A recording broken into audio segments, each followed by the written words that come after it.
Nagsimula ang pelikula sa pagpapakita ng pagsabog ng bomba sa isang lungsod sa Germany. Sa madaling salita, lumipat ang eksena at ipinakita ang isang babaeng bagong baba mula sa tren. Ang babaeng ito ay si Russell. Sa istasyon ay hinihintay na siya ng kanyang asawang si Louis na isang war commander sa England. Kaya ang kwento, nagmula pa sa England si Russell upang muli siyang makasama ng kanyang asawa. Sa buong paglalakbay, nakita ni Russell ang kalagayan ng Germany na halos nawasak at nagkalat ang mga guho dahil sa pambobomba noong nakaraang gabi. Pagkaraan ng mahabang panahon, nakarating sina Russell at Louis sa isang bahay na magiging bago nilang tirahan. Sa bahay na iyon ay may isang lalaking nagngangalang Stephen, ang may-ari ng bahay, ngunit dahil natalo ang Germany sa digmaan, kinumpiska ang bahay ni Stephen at kinuha ng panig ng England. Dahil dito, si Stephen ngayon ay parang naging katulong sa sarili niyang bahay. Pagkatapos ay ipinakita ni Stephen ang napakalawak na loob ng bahay. Sa totoo lang, dito ay mararamdaman natin ang kalungkutan ni Stephen dahil kinailangan niyang ibigay ang kanyang bahay sa mga Ingles. Kinabukasan, umalis si Louis sakay ng eroplano patungo sa lungsod upang harapin ang kaguluhan. Doon, nakatagpo ni Louis ang isang German fighter na aksidenteng napatay ng kanyang kasama. Samantala, makikitang bagong gising si Russell at nagsimulang maglibot sa kanilang bagong bahay, ngunit sa kasamaang palad, hindi komportable si Russell dahil kailangan niyang tumira kasama ang mga German na itinuturing na mga kaaway ng bansang England. Hindi nagtagal ay umuwi si Louis. Habang nag-uusap sila, bahagyang nakipagtalo si Russell kay Louis dahil hindi niya gusto ang ganitong buhay. Gusto lamang ni Russell na silang dalawa ni Louis ang mamuhay sa isang maliit na bahay. Sa halip na makihati ng tirahan sa mga German, naawa si Louis kay Stephen at sa huli ay humingi siya ng pahintulot kay Russell na manatili si Stephen sa bahay. Kahit mabigat sa loob, pumayag din si Russell sa kondisyon na sa itaas na palapag lamang mananatili si Stephen. Kinabukasan, lumabas si Russell ng bahay upang puntahan ang kanyang kaibigang si Susan. Doon ay nagkwento si Russell na malaki ang ipinagbago ng kanyang asawa mula nang mangyari ang digmaan. Pakiramdam ni Russell ay hindi na siya mahal ni Louis dahil bihira na nitong akyatin ang kanyang kambal na bundok. Pagkatapos magkwento, umuwi si Russell. Pagdating niya sa bahay, nagulat siya sa tunog ng anak ni Stephen na si Frida na tumutugtog ng piano. Dati nang hiniling ni Russell kay Stephen na panatilihin nila ang distansya para sa kanilang kaligtasan. Ngunit ipinaliwanag ni Stephen na tumutugtog lamang ng piano si Frida dahil namimiss niya ang kanyang ina na namatay dahil sa pambobomba ng mga sundalong Ingles ilang araw na ang nakalipas. Nang marinig yun, nakaramdam ng awa si Russell. Kinabukasan, pinili ni Frida na sumama sa mga German na nawalan ng tirahan upang maramdaman ang kalungkutan ng kanyang mga kababayan. Doon ay nakilala ni Frida ang isang batang German fighter. Samantala, makikitang nagsasalo sa hapunan sina Rachel at Louis kasama ang kanilang mga kaibigang Ingles. Sa sandaling iyon, nakatanggap si Rachel ng impormasyon na maaaring isang German fighter si Stephen na maaaring magtaksil anumang oras at saktan sila. Patuloy na tiniyak ni Louis na mabuting tao si Stephen at imposibleng gumawa ito ng anumang padalos-dalos na bagay. At dahil dito, lalo pang naging mainit ang pagtatalo. Pag-uwi mula roon, agad na tinanong ni Russell si Stephen, ngunit hindi inaasahan, labis itong ikinasama ng loob ni Stephen. Natural lamang, kinumpiska na ang kanyang bahay.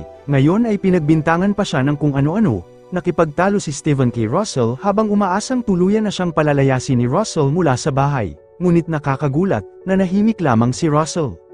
Bumalik tayo kay Frida. Kinabukasan, nagsimula siyang tumulong sa mga German na nawalan ng tirahan. Doon ay natuto si Frida na mamuhay ng simple at makibagay sa kalagayan ng kanyang mga kababayan. Samantala, sinubukan ni Russell na magpaganda para sa hapunan. Nakakagulat, nabighani si Louis nang makita kung gaano kaganda ang kanyang asawa.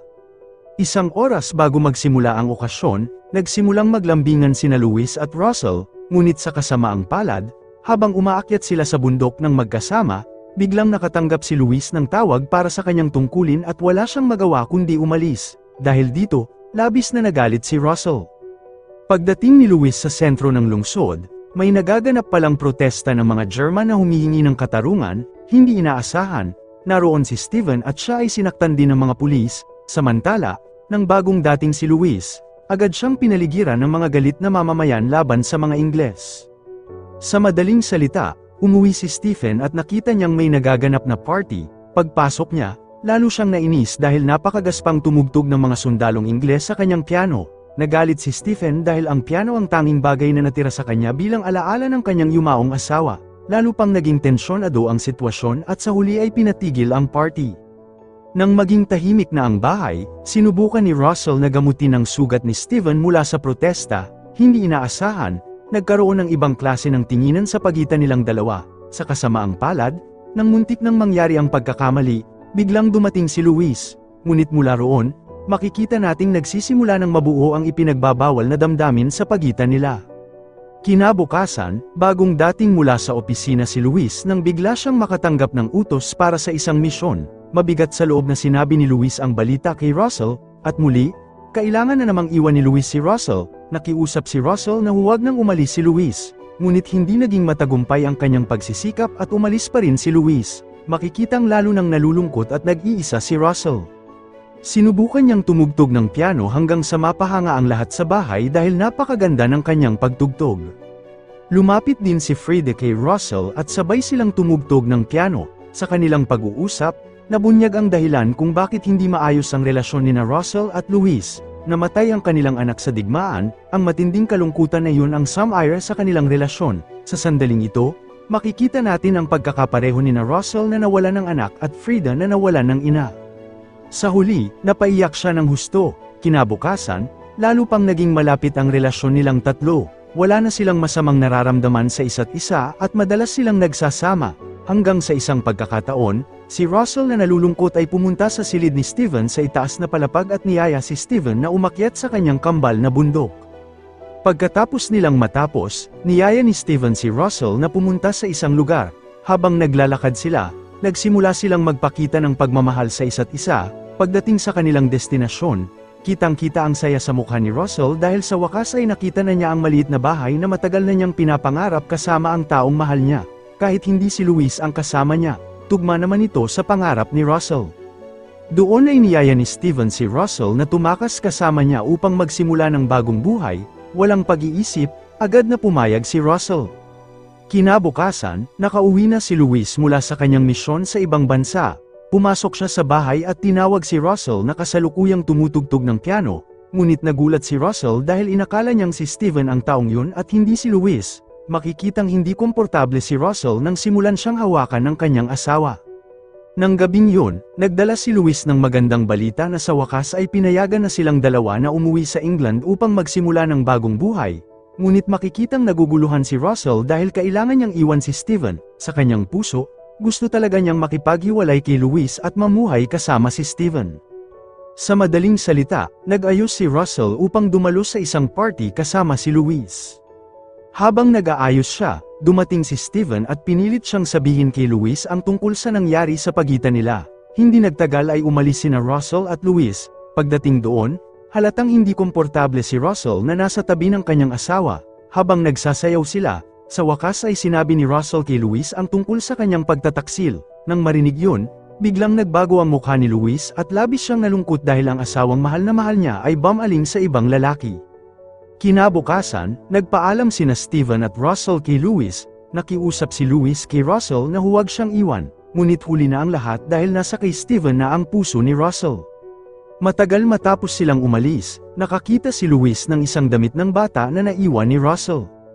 Ang damit na yun ay alaala ng kanilang yumaong anak. Biglang napaiyak ng husto si Luis habang pinipigilan ang kanyang matinding kalungkutan. Samantala, makikitang nakarating na sina Russell at Steven sa istasyon ng tren, ngunit nakakagulat, may pag-aalinlangan na sa mukha ni Russell. Nang hindi siya sumakay sa tren, napagtanto ni Russell na ang desisyong iwan si Luis ay isang napakalaking pagkakamali, at sa huli, nagdesisyon si Russell na huwag nang umalis kasama si Steven. Pagkatapos ay lumipat ang eksena kay Luis na naghahanda ng umalis at hindi nagtagal ay biglang bumalik si Russell at nais na muling makasama siya.